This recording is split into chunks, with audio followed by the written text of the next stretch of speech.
Halo, senang sekali Anda bergabung lagi di penelusuran kita. Hari ini kita bakal gali intisari dari buku The Art of Thinking Clearly oleh Rolf Dobelli.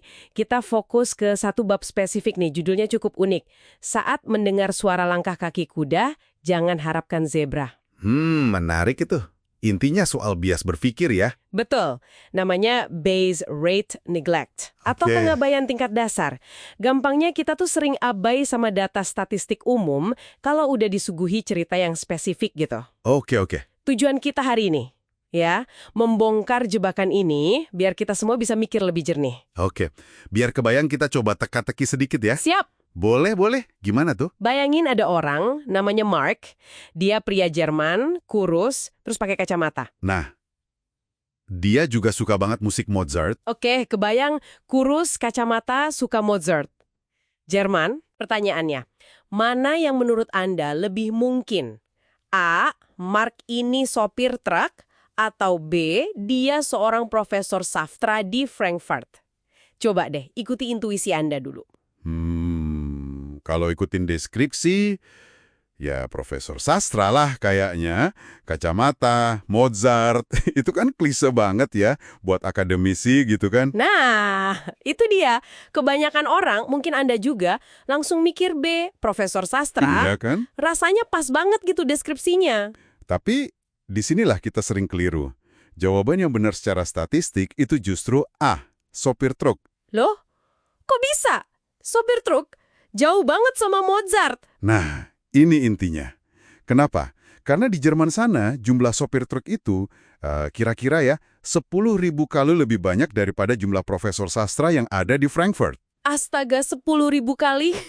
Iya, perbandingannya sejauh itu. Inilah inti dari base rate neglect tadi. Kita tuh kayak terpukau sama detail deskriptifnya, kurus, kacamata, Mozart, dan kita lupa sama fakta dasarnya gitu ya. Lupa nanya, seberapa banyak sih populasi sopir truk dibanding profesor sastra di sana? Tepat, kita mengabaikan base rate atau tingkat dasarnya. Otak kita sepertinya ya lebih demen sama cerita yang nyambung, yang koheren daripada angka statistik yang terasa dingin. Wah, ini benar-benar melawan intuisi banget ya. Berarti detail yang kayaknya relevan banget kayak si Mozart itu. Justru bisa jadi kayak fata morgana gitu ya. Bikin kita salah fokus dari gambaran besarnya. Iya.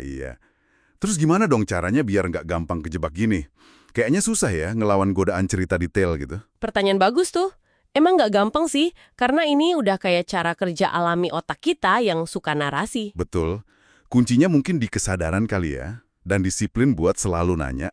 Iya, disiplin buat nanya. Oke, ceritanya sih oke, tapi data umumnya gimana? Nah, itu dia. Contoh lain yang dikasih Dobelli di buku itu soal nyicip anggur. Oh iya, yang tebak negara asal itu ya. Betul. Bayangin Anda lagi cicip anggur, nggak lihat label, terus disuruh tebak asalnya dari mana. Kalau Anda bukan ahli anggur ya kan? Iya, bukan sommelier gitu. Strategi paling rasional itu bukan nebak berdasarkan rasa yang samar-samar Anda tangkap, tapi ya berdasarkan base rate. Maksudnya? Kalau Anda tahu, misalnya nih, di daftar menu itu 75% anggurnya dari Prancis. Iya. Ya udah, tebak aja Prancis. Itu taruhan paling aman. Oh, meskipun rasanya mungkin agak gimana gitu, kayak bukan Perancis. Persis. Meskipun rasanya mungkin terasa khas Italia atau gimana menurut Anda, tapi secara statistik, kemungkinan besar ya Prancis. Abaikan cerita rasa sesaat itu, lihat datanya. Masuk akal, masuk akal. Jadi ini bukan cuma soal tebak-tebakan iseng ya? Jauh dari itu. Ini pola pikir yang bisa punya dampak serius loh dalam keputusan-keputusan penting. Kayak contoh mahasiswa sekolah bisnis yang Anda sebut tadi ya? Iya, betul sekali. Dobelli cerita gimana mahasiswa di sekolah bisnis top gitu, kalau ditanya soal karir impian mereka, mereka seringnya ngebayangin diri mereka duduk di jajaran direksi perusahaan global gitu. Dalam waktu cepat pula. Wah, ambisius ya, wajar sih. Ambisinya bagus, nggak salah. Tapi base rate-nya, data statistik umumnya, berkata lain. Peluang buat beneran sampai ke puncak kayak gitu tuh kecil banget. Sekecil apa emangnya? Mungkin ya kurang dari 0,1%.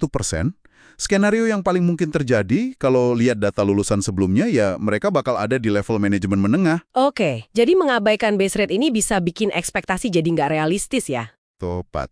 Dan bisa mengarah ke keputusan karir yang kurang pas jadinya. Dan yang menarik, ini nggak cuma terjadi sama kita-kita aja. Para profesional pun sering kejebak. Oh ya, siapa aja tuh? Jurnalis, ekonom, bahkan politisi. Mereka mungkin terlalu fokus sama satu cerita individu yang dramatis atau kasus unik yang menonjol. Si zebra tadi itu ya? Iya, si zebranya. Dan mereka jadi abai sama data statistik yang lebih luas, si populasi kudanya. Padahal data itu mungkin nunjukin tren atau realitas yang jauh beda. Jadi narasi yang kuat sering ngalahin data gitu ya? Sering banget, cerita yang menarik itu lebih nempel di otak daripada angka dan tabel yang mungkin membosankan, tapi lebih representatif. Oke, ini pelajaran penting banget nih buat kita semua. Jadi kalau boleh disimpulkan ya, intisari utamanya apa nih yang perlu Anda ingat?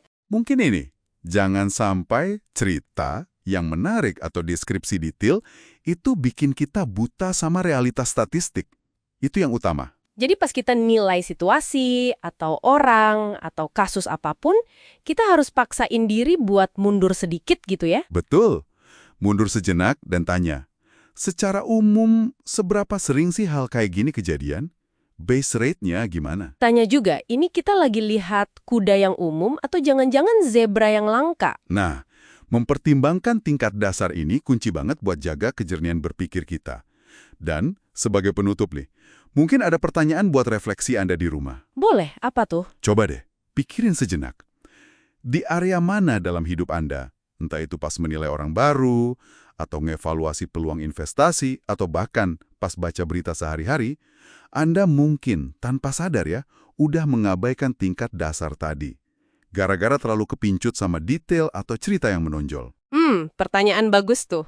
Dengan menyadari di mana kita mungkin melakukan kesalahan ini, itu udah langkah pertama buat bikin penilaian dan keputusan yang lebih oke ke depannya. Setuju banget. Terima kasih banyak sudah menyimak penelusuran kita kali ini ya. Semoga obrolan soal pengabaian tingkat dasar ini ngasih perspektif baru buat Anda. Semoga bermanfaat. Sampai jumpa di pembahasan kita selanjutnya.